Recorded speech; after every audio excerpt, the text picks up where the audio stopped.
Olá, tudo bem? Bem-vindo a mais um vídeo e agora nós estamos dando continuidade a esses ensinamentos sobre a oração do casal, orando juntos como casal.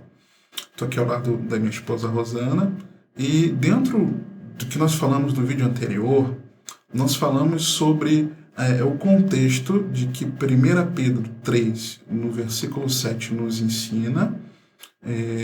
Falamos sobre os 4 aspectos que o comentarista bíblico Warren Wiersbe ressalta sobre essa vida do casal, que passa por o aspecto físico, o aspecto intelectual, emocional e espiritual, em que o marido precisa cuidar da esposa nesses aspectos e a esposa, por consequência, tem uma correspondência disso. E quando o casal não tem essa harmonia, as orações ficam impedidas.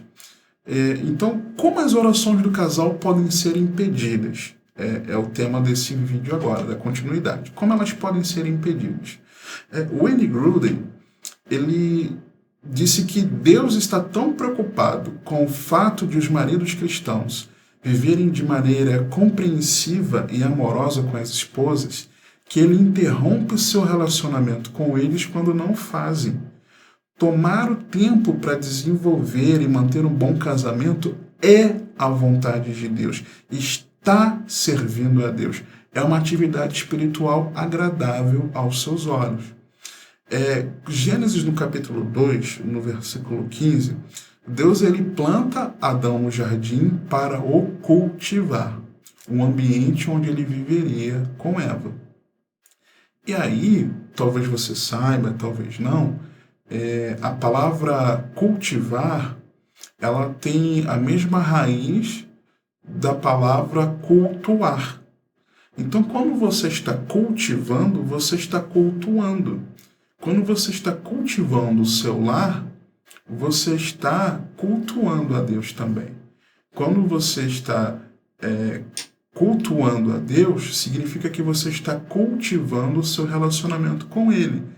E o culto a Deus não é só o culto onde você reúne a congregação dos irmãos e vocês têm oração. Nós temos oração, louvor e palavra. O culto a Deus é durante todo o nosso dia a dia. Nós estamos adorando ao Senhor durante o dia a dia. E cultivar a família, o lar, é também cultuar a Deus. Isso. E nesse aspecto a gente esbarra com uma coisa muito séria que acontece dentro das nossas igrejas, e infelizmente acontece. Que tem pessoas que às vezes têm várias funções, várias mesmo, desenvolvem várias funções ao mesmo tempo, seja professor, seja limpando a igreja, enfim, várias funções.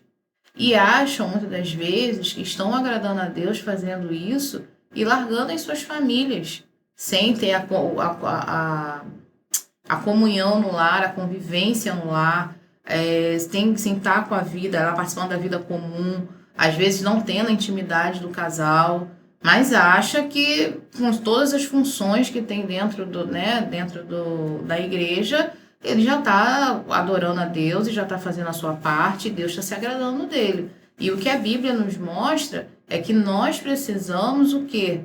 Ter uma boa convivência na nossa família. Temos que ter tempo para cuidar do nosso casamento. Temos que ter tempo para cuidar da nossa família, dos nossos filhos, do nosso marido.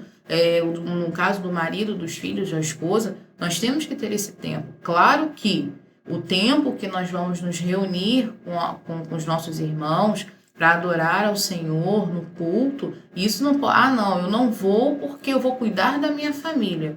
Bom, em Eclesiastes 3 diz que há tempo para todas as coisas. Não vai ser nas 2 horas de culto que você vai cuidar da sua família, que você às vezes deixa uma semana aí ou mais tempo sem cuidar. Né? A gente não está dizendo isso. Que você, então eu não vou me reunir com os meus irmãos para adorar ao Senhor juntos com a congregação, porque eu tenho que cuidar da minha família. E o tempo que eu tenho é esse. Não, peraí. Eu tenho certeza que se você se organizar, você vai encontrar tempo para fazer todas as coisas, porque Eclesiastes nos diz, na palavra de Deus, lá em Eclesiastes 3, nos diz que há um tempo para todas as coisas. Então, quem faz esse tempo? Somos nós. Eu me lembrei de um texto que eu até comentei na última aula na escola bíblica com os irmãos, de João 12:43. Porque amaram mais a glória dos homens do que a glória de Deus. É exatamente isso que ela está falando. Então, tem gente que vem com essa desculpa: estou cuidando da minha família. Então, você está amando mais a glória dos homens, a sua família, do que a glória de Deus. Talvez isso te incomode, e louve a Deus porque está te incomodando, porque é o Espírito Santo te mostrando que você está errado. Então, você não pode amar mais esses momentos fora do ambiente eclesiástico, digamos assim, desvalorizar porque você está em outras atividades, ainda com a desculpa de que você está cuidando da sua família no momento que você deveria estar com a sua congregação, cultuando a Deus. E eu não estou falando de cuidar da família porque tem algum familiar que está no hospital e você precisa estar... Eu ia falar agora. Não estamos falando disso. Ou que o filho ficou doente, você precisou cuidar dele, uma outra coisa. Estou falando tempo de passar tempo, preferir naquele momento passar o tempo com a família. Vai passear, vai para casa de amigos, vai para festinha, vai para N situações, mas você, no tempo que era para você estar cultuando o seu com a congregação, você está amando mais a glória dos homens do que a glória de Deus.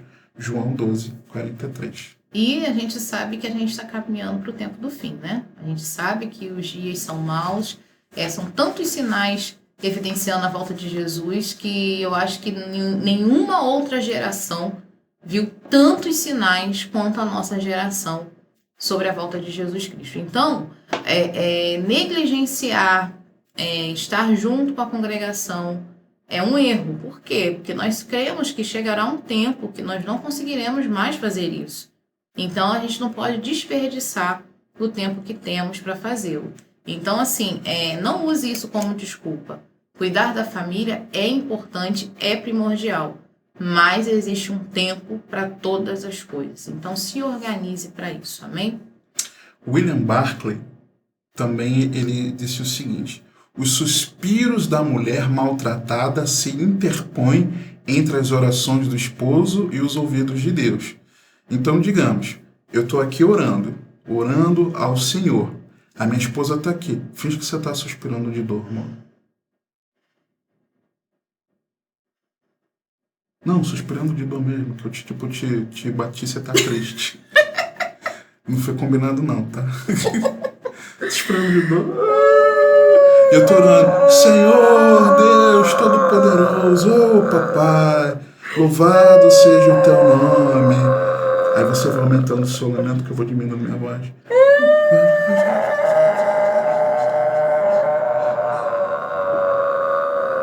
Ué, Deus não tá me ouvindo? O que está acontecendo?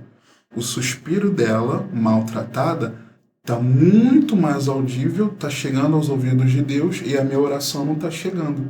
Você entendeu? O Homer, ele também disse: quando cessam as orações ou quando são tolidas, que se resumem a mera formalidade, a vida espiritual e também o matrimônio correm perigo. Aquilo de fazer por obrigação, né? A oração do alimento, a oração de sair de casa, a oração que acordou, a oração que foi dormir, obrigado pelo dia, obrigado por tudo, amém? Isso é religiosidade, isso não é vida cristã. Ou seja, quando você chega nesse ponto, tem alguma coisa errada.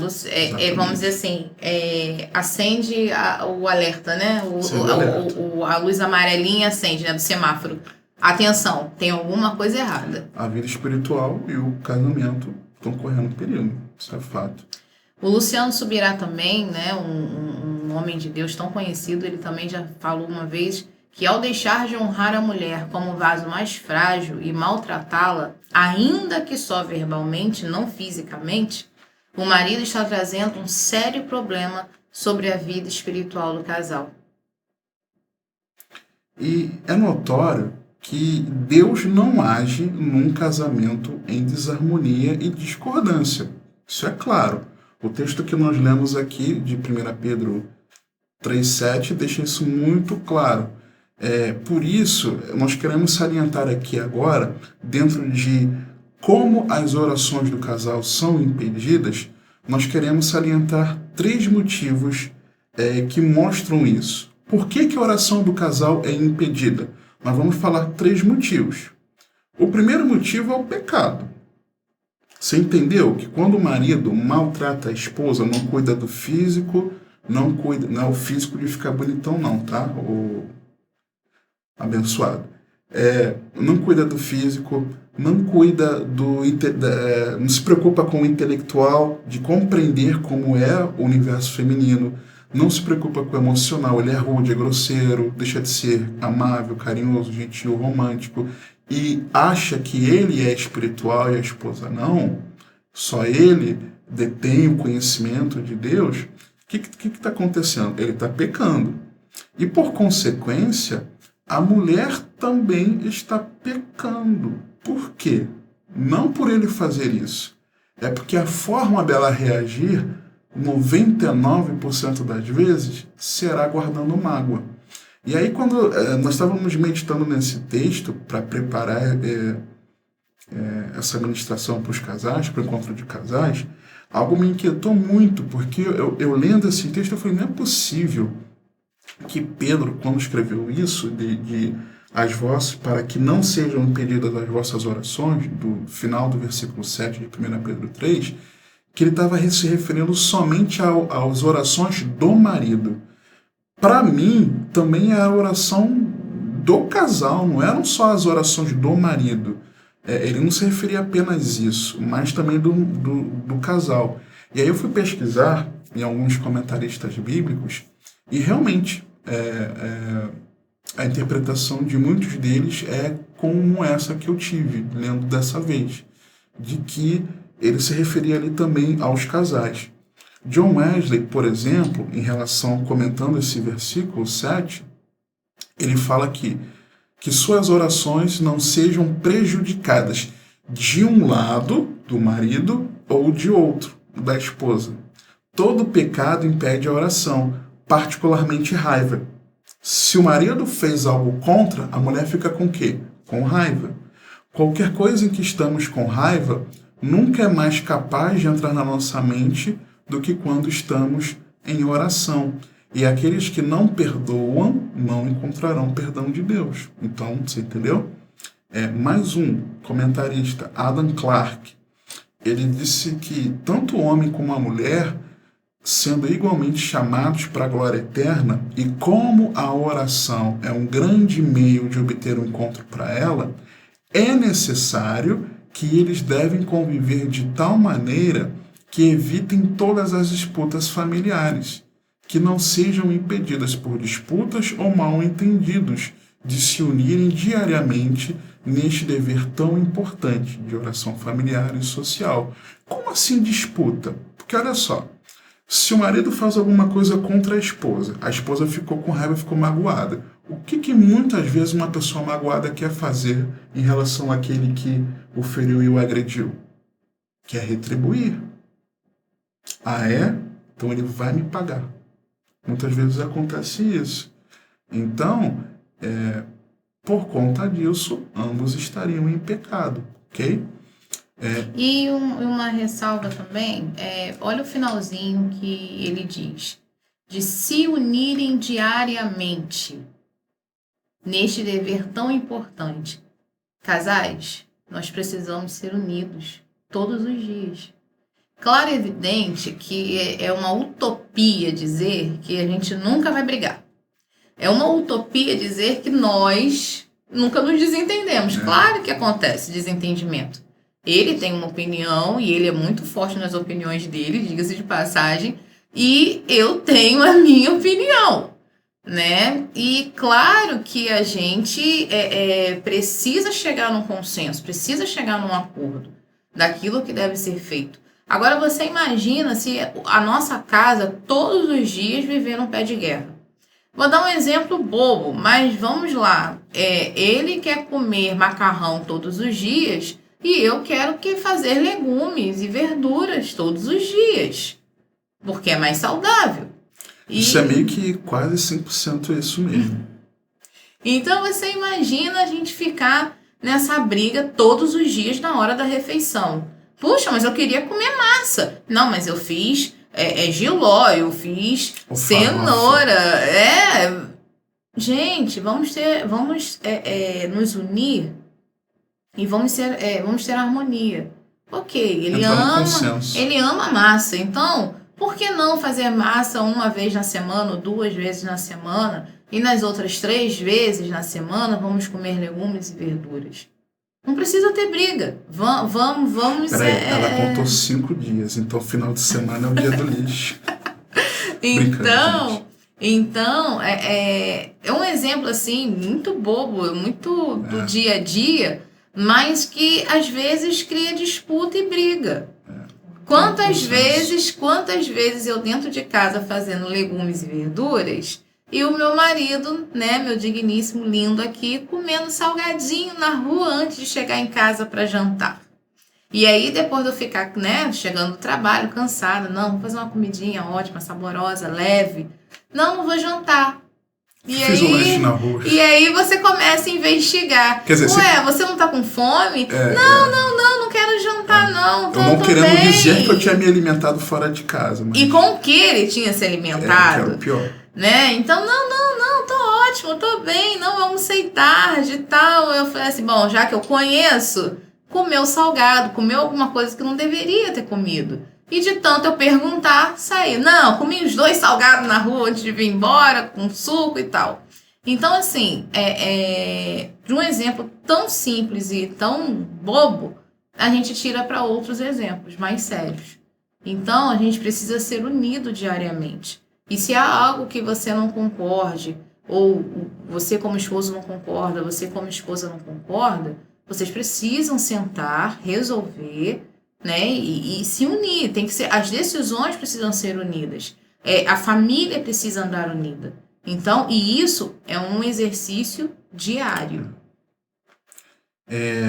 Um outro comentarista, Simon Kistemacher, Deus não aceita as orações que marido e mulher oferecem num ambiente de luta, briga e discórdia. Ele quer que se reconciliem para que possam orar juntos em paz e harmonia, e assim gozar as incontáveis bênçãos divinas. Foi aquilo que a gente acabou até antecipando falando, né?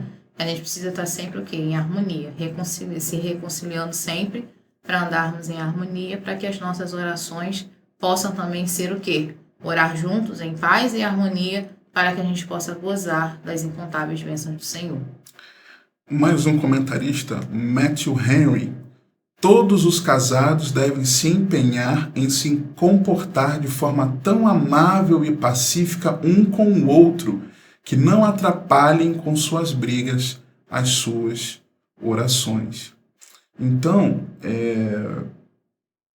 olhando, estudando esses comentaristas bíblicos, eu vi que realmente, quando Pedro ele fala ali, para que não sejam impedidas as vossas orações, eu não estava sozinho nessa interpretação de que eram as orações do casal, não as orações exclusivamente do marido, compreende?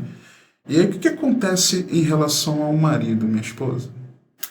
Bom, se o marido não honra a esposa nos aspectos físico, intelectual, emocional e espiritual, mas pelo contrário faz o mal, que diz no versículo 12 que nós lemos lá em 1 Pedro, ele pecou e precisa se arrepender e pedir perdão à esposa e a Deus. Este descuido evidencia algo terrível. Mas se alguém não tem cuidado dos seus, e principalmente dos da sua família, negou a fé e é pior do que o infiel. Está escrito lá em 1 Timóteo, capítulo 5, versículo 8. Ou seja, não conseguirmos fazer tudo que já falamos aqui, do cuidado físico, intelectual, espiritual, se a gente não consegue viver de forma harmônica, se a gente não consegue conviver de forma amável, se a gente não consegue se tratar de forma amável, se a gente não consegue resolver as nossas questões e acabamos querendo disputar o tempo todo, gente, isso faz um mal muito grande. E isso faz o quê? Que as nossas orações não sejam ouvidas. Por quê? Porque estamos em pecado.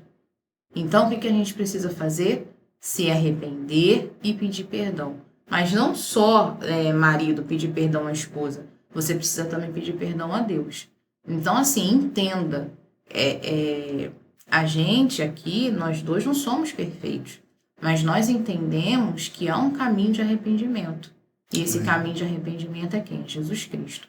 E se Ele está te dando essa oportunidade de ouvir isso que a gente está falando aqui com você hoje, através desse vídeo, é porque ele quer te ensinar que existe um caminho de arrependimento. E que não é só termos uma vida individual perfeita, vamos dizer assim, de muita oração, de muita leitura bíblica, e esquecer da nossa vida familiar. Então, ele nos ensina o quê? Que como casal, tanto o marido quanto a esposa, ela precisa estar o quê? Precisa ter uma vida muito centrada em Deus. E essa vida centrada diz o seguinte: eu não posso estar em pecado. E se eu estou, eu preciso me arrepender. E esse me arrepender precisa fazer o quê? O caminho, né, de arrependimento. Marido, me perdoa. Esposa, me perdoa. Eu não tinha essa intenção. Eu não quero mais errar, mas eu errei. Você me perdoa? Uma coisa é você tropeçar e pecar e errar. Outra coisa é você continuamente estar nesse mesmo pecado. É diferente. E em relação à esposa, ela também estaria em pecado, como eu já abordei um pouquinho antes.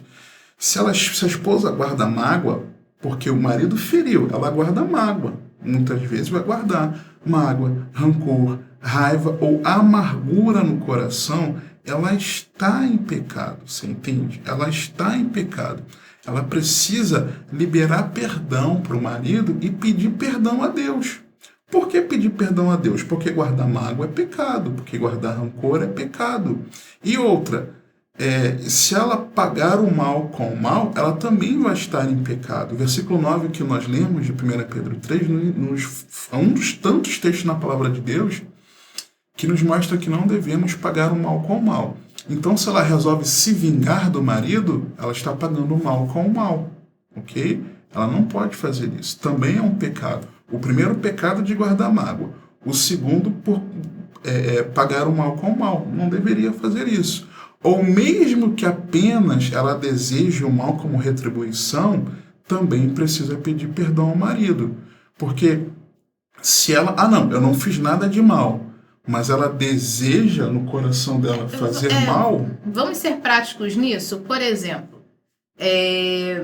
o seu marido toma uma decisão que você não concorda.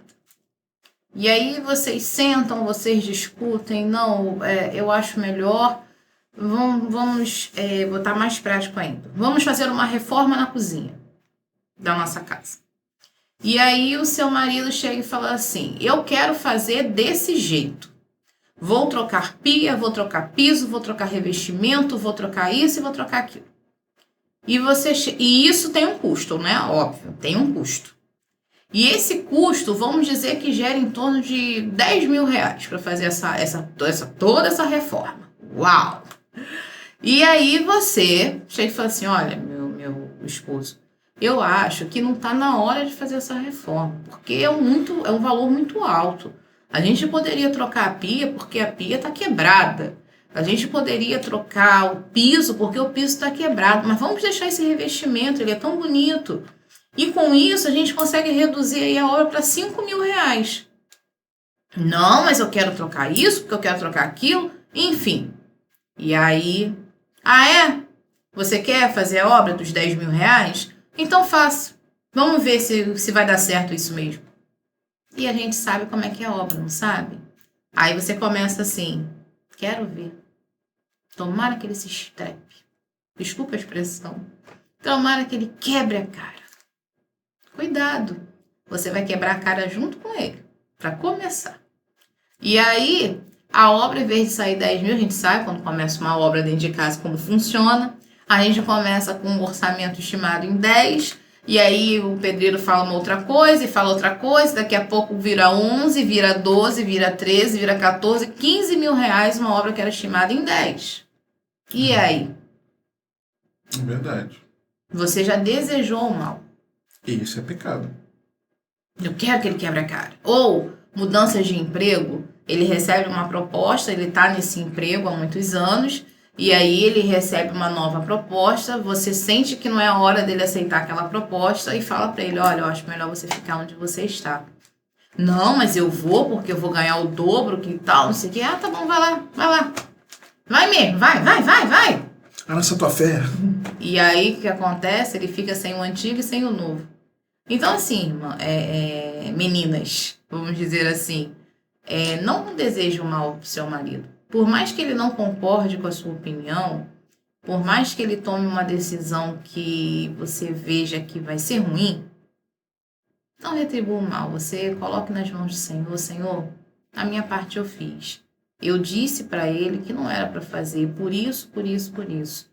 Mas ele é teimoso, ele quer fazer, então que o Senhor nos dê graça para poder passar por essa situação. Esse seria o posicionamento ideal. E olha o que o texto de 1 Timóteo 2,8 mostra pra gente em relação à questão da oração. Quero, pois, que os homens orem em todo lugar, levantando mãos santas, sem ira nem contenda. Então, se o marido às vezes faz e não percebe que magoou, que não está cuidando, mas a mulher fica irada e a partir daí gera uma contenda, você já quebrou o princípio da oração. E é aquilo, né? Se a gente não perdoar, nós também não somos perdoados no nosso relacionamento com Deus. Então, a gente precisa liberar perdão, porque a gente recebe um perdão tão maravilhoso que é o perdão do Senhor Jesus, a gente precisa. Ah, irmão, mas isso é tão difícil, eu sei. É muito difícil. Às vezes a gente fica com muita raiva. Às vezes a gente quer bater no marido. Essa é a verdade. Mas a gente tem que se lembrar que nós somos filhos de Deus, né? Então a gente precisa seguir os princípios bíblicos. Mesmo que seja difícil, mas a gente precisa tentar, né? E lá em Marcos 11:25 diz: e quando estiverdes orando, perdoai, se tendes alguma coisa contra alguém, para que vosso Pai, que está nos céus, vos perdoe as vossas ofensas.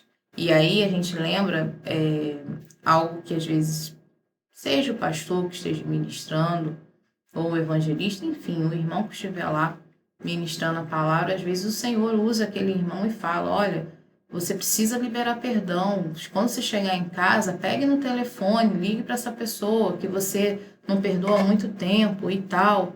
E aí, o que acontece? Às vezes a gente fica pensando em quem? É no vizinho, a gente pensa no pai, na mãe, a gente pensa no parente longe, a gente pensa num amigo longe. E, na verdade, a gente precisa liberar perdão para a pessoa que está do nosso lado, que é o nosso cônjuge.